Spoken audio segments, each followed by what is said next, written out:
Breast cancer is the most common cancer worldwide, with 2.3 million new cases each year. 1 in 8 women would develop breast cancer in their lifetime. 10 to 15% of cases are tied to inherited genetic mutations, meaning families, mothers, daughters, sons can be affected for generations.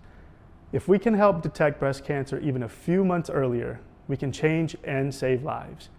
Today, we have head of iMerit Healthcare AI, Dr. Bari, and co-founder of Segmed, Dr. Willemink, taking us through this important collaboration on why accessible, quality data is so important.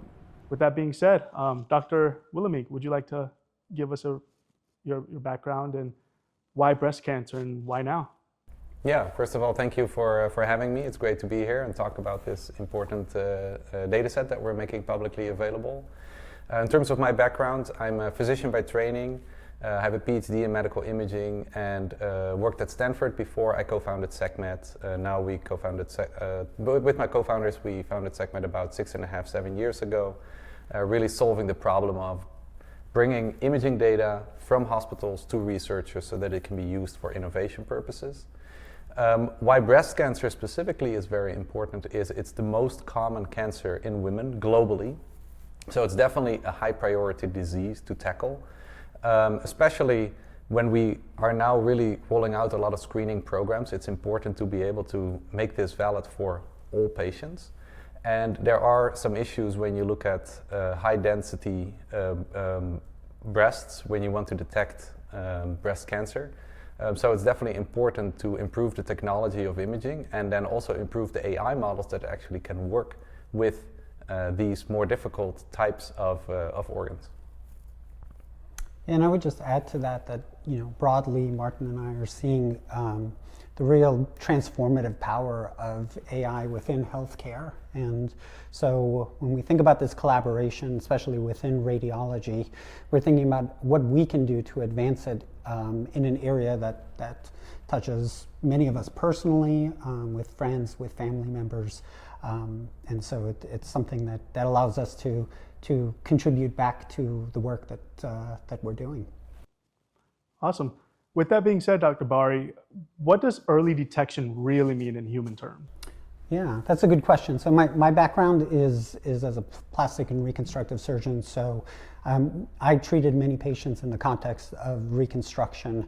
But early cancer detection, in most simplest terms, means life or death. So stage 1 or stage 2 breast cancer, if it's detected early, has survival rates at 5 years of up to 99%.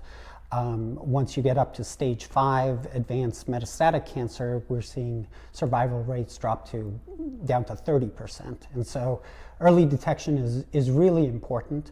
Tomosynthesis or digital breast tomosynthesis gives us in some, especially dense breast tissue, as Dr. Willemink was mentioning, gives us improved detection rates of up to 50% in some studies of early detection of breast cancer. But the obstacle is that instead of looking at 4 images, a radiologist may be looking at 400 images. And so there's a significant time burden and resource burden, especially in under-resourced areas. That's where AI comes into play and can be really a powerful adjunct to clinicians. Great. Let's dig a little deeper into the data set. Dr. Willemink, can you give us an idea of how large this data set is? Yep. Yeah, so the data set is not necessarily a huge data set, but it's a very high quality data set. So now that we're moving away from mammography towards the DBT modality, it's important that we actually make some data available from that modality, which is relatively new or at least less common in public data sets, so that researchers can start getting their foot in the door and actually start developing the first research on this modality. So that, of course, is very important. The data set has more than 500 patients. The importance here is we actually have ground truth information in terms of outcome for these patients. So we have biopsy-proven malignancies, which is about half of the population of this group. So that's, of course, very important, so that those people that do want to develop an AI model based on this data can actually use this ground truth information and really know, okay, these were the patients that had benign lesions or no lesions at all, and these are the patients that actually had malignant lesions, so that you can get some really good quality AI models. And what's important to mention as well is that this is a data set that's a real world data set. So it's coming out of the real world. It's not a fabricated trial data set or something. It's actually what you see in the real world, which of course is important for AI, because if you develop an AI model, you want to make sure that this can be deployed within a real world setting. So to be able to do that, you actually need heterogeneous and diverse real world data. Awesome. Which leads me to my next question. How did Segmed confirm the diversity of this data set, the quality of it? Yeah. So with a real-world data set, you cannot only provide the highest quality data. Actually, you do not want just good, like noise-free images, for example. You really want to make sure that you have some diversity in that data set. You want to have some noisy images, you want to have some good quality, and everything in between, because in the real world, you won't have perfect images either. So that's really what we looked at here, is really just providing a data set that not just a researcher will see, but actually a radiologist or clinician in clinical practice would see as well. So that's something that we did, is we just selected based on what's happening in the real world. And by the way, that is what Segmed always does, is we are a real world data company, meaning that the data that we can provide are really a representation of what you can see in clinical practice, mostly in the United States. And lastly, what was the biggest challenge in curating this data set?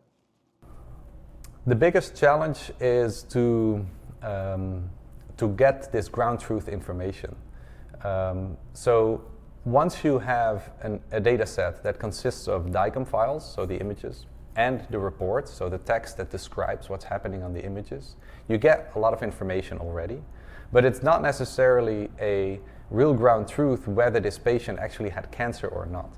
And that is something that you need to find in the electronic health record, the EHR. So that was the biggest challenge here, to make sure that we actually knew for each of these patients whether they developed cancer or not. Dr. Barley, let's move on over to you.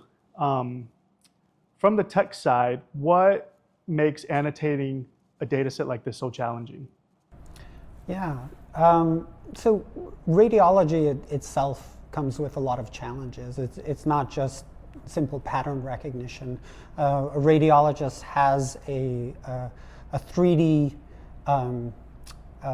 model in their head that they are constantly translating between 2D representations in these orthogonal planes. And so that sort of is the foundation of radiology and what makes it, one of the most valuable areas within medicine.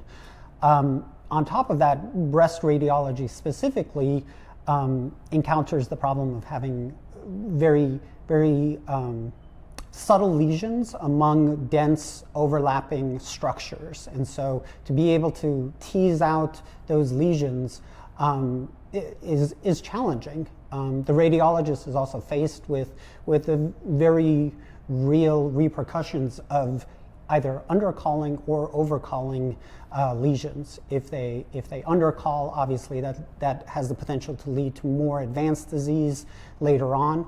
If they overcall, then those are patients that could potentially be exposed to unnecessary, painful procedures, sometimes even disfiguring procedures.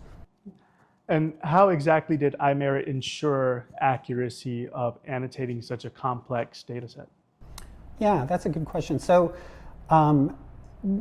medical imaging for mammography is regulated in the United States under the MQSA Act, the Mammography Quality Standards Act. And so it's the only area within imaging that has a specific carve-out for federal regulation.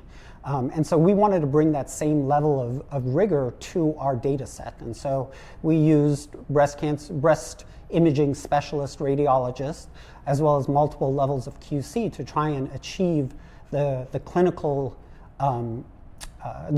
grade annotations that are necessary in order to build AI models.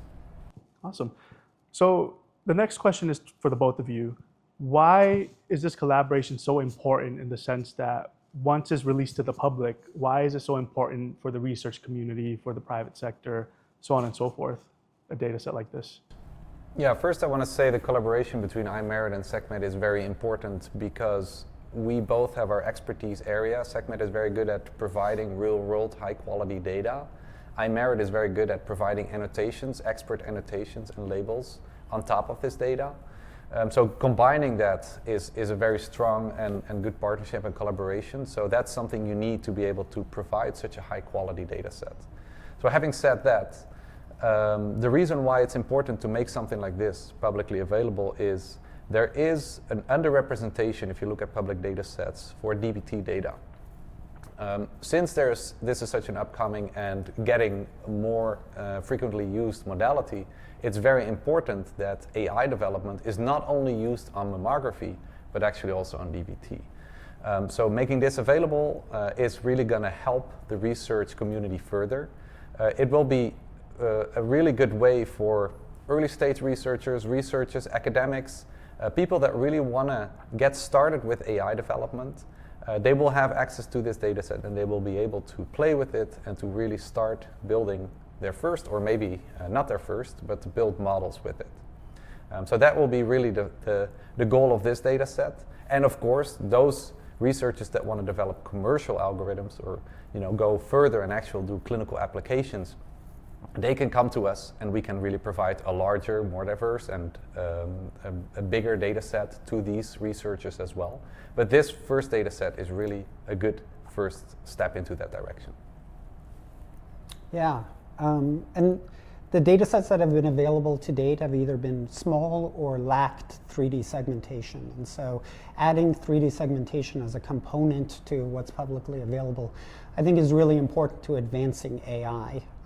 You can use those 3D segmentations to better characterize the lesions in terms of their morphology, their shape, their behavior over time. And so this opens up the research community to further innovation. Awesome. And to conclude here, if there was one message you want to offer up to the research community on what they want to get from this data set, what would that be? So I think this data set will really, like I mentioned before, be the first step into the direction of being able to do research on DBT images. So really starting to build that foundation of AI models to be able to write a paper, write an abstract, or get that preliminary data for a research grant, really to go further to the next level. And I really hope that this is going to drive the innovation and also the excitement of the research community for this specific topic of breast cancer, because it is such an important disease. It is very important that AI is going to be developed in this space, and I hope that this data set will contribute to that. And I would just add that having it as an open access data set is important to the larger global community. Tomosynthesis has met rapid adoption within the United States, but other countries are lagging behind, and the AI has the ability to unlock that for them. And many of these countries have the talent in order to develop these AI models, but they lack the data sets and the segmentation, which can be cost prohibitive in lower resourced nations. Great. Well, with that being said, thank you both so much for your time again today.